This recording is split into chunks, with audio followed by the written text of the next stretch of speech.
Hi, everybody. My name is Jordan Balhorn, and this is the 8th grade US History Curriculum Night video. So, welcome. To start a little bit about me, I'm originally from Michigan and moved out to Seattle. This is year 6, so like 5 years ago, which is crazy. It just seems like time has passed so quickly. But yeah, so from Michigan, went and got my undergrad at Grand Valley State University in secondary education and group social studies. Um, I have been teaching at IMS for 5 years, doing 8th grade social studies and debate. And I do speak French and certified to teach French, but just haven't gotten the opportunity yet to teach that. But that's in my wheelhouse. But yeah, I just love it out here. It's really beautiful. Definitely far from family, and I'm really close with them. So definitely miss seeing them more often, but couldn't ask for just a better community to work with. And yeah, Mercer Island, Seattle is lovely. Love the mountains and hiking. So yeah. A little bit about our topics in US history. You can kind of see the range that we have this year. We really study US history a bit before 1776 and the establishment of the United States to about 1900. So it is a wide scope of historical events to cover, but I think that is what is exciting about this class is that we keep the kids moving and get them to think of the patterns that they're noticing and the connections that they can make between these historical eras, and also how it connects to their lives today. And our main focus in this class is teaching history through different perspectives and lenses. It's so important for kids to understand that U.S. history is vibrant, and it is not just one story, but many. And so for them to realize these different events have unique perspectives and to hear all of them.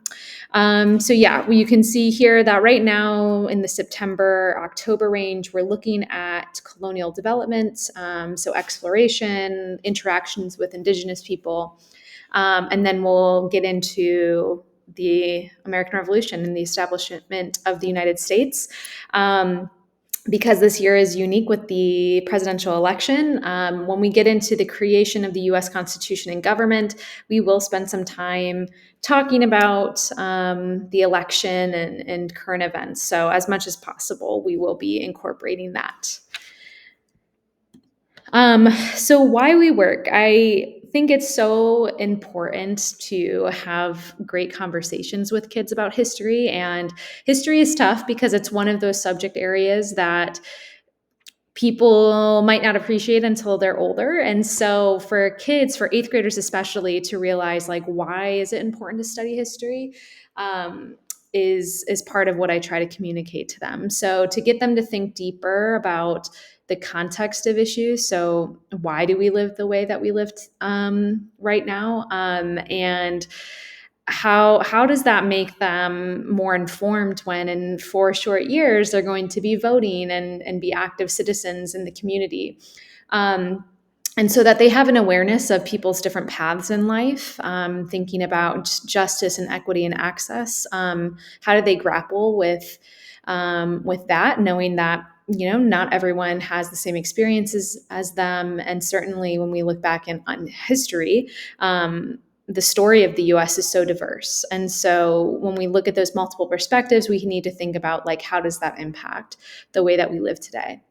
And then empathy, right? Thinking about our stories, how they compare, but also thinking about what can we do about it? How can we help support others? And I love this quote here: if you don't know history, then you don't know anything. You are a leaf that doesn't know it's a part of a tree. And that is my biggest message for 8th graders this year, is to think about not just themselves individually, but in the grand scheme of things, like how did we begin? How did we get here? And what's next?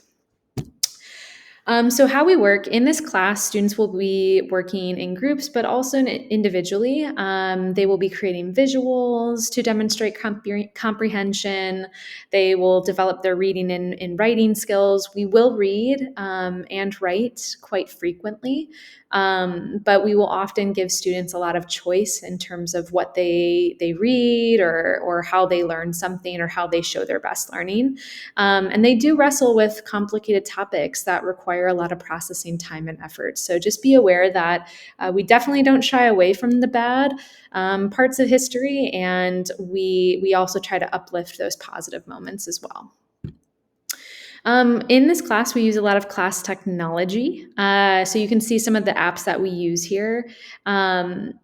And just know that I am here as a support for you as well. So if you're feeling frustrated that your student is asking, hey, I don't know what to do here, please do not hesitate to reach out to me or encourage your student to send me a message on Schoology, because I'm here to help kind of navigate a lot of the apps that we use. And a lot of this we practice in class as well, so they should be familiar to students.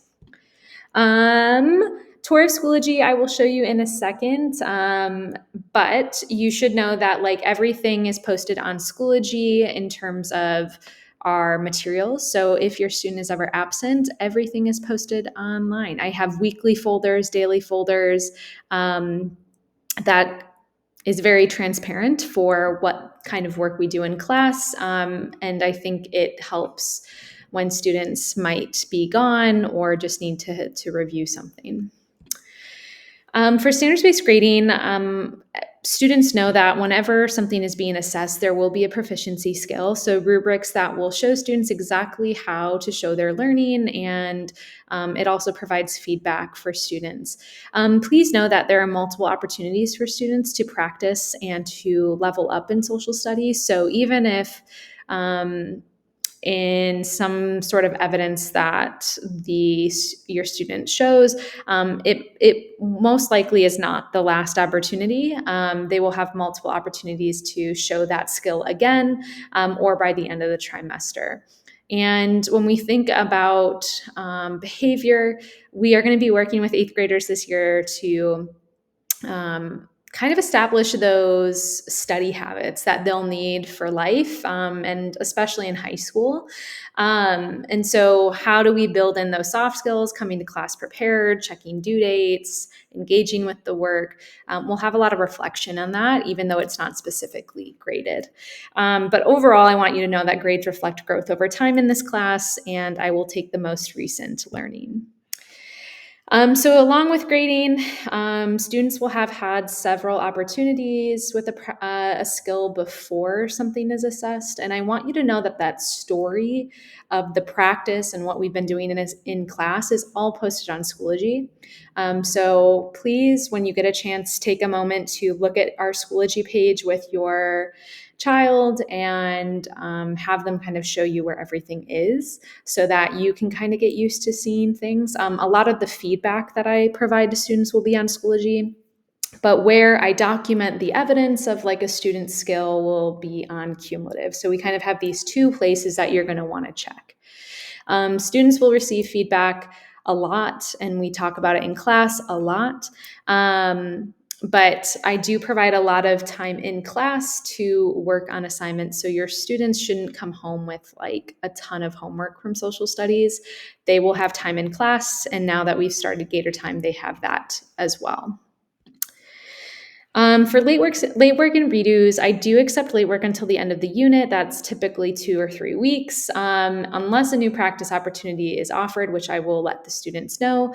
And they can redo assignments or retake assessments, but it does need to be student initiated. They need to come to me, tell me how they've been practicing, and then we'll go from there.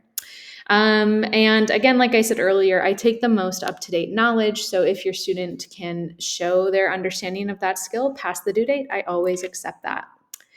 How you can help. So really ask your student what they've been doing to practice each day. Help them use a calendar of sorts. I have a unit calendar online. And also remind them to charge their iPad because we use it every day. And also watch the news, talk about current events, and help them try to think of patterns that they're noticing from history and how that past connects to the present. And always encourage your student to advocate for themselves if they need help. Contacting me, here's my email. And then my video is probably blocking the QR code, but if you would like to help donate to our classroom supplies, you can scan this QR code, which I don't know if I can move my face, but you could always email me and I can send you the link, and it would be much appreciated. But feel free to reach out about anything, any concerns or questions you may have. I'm always here to help and will respond as quickly as I can.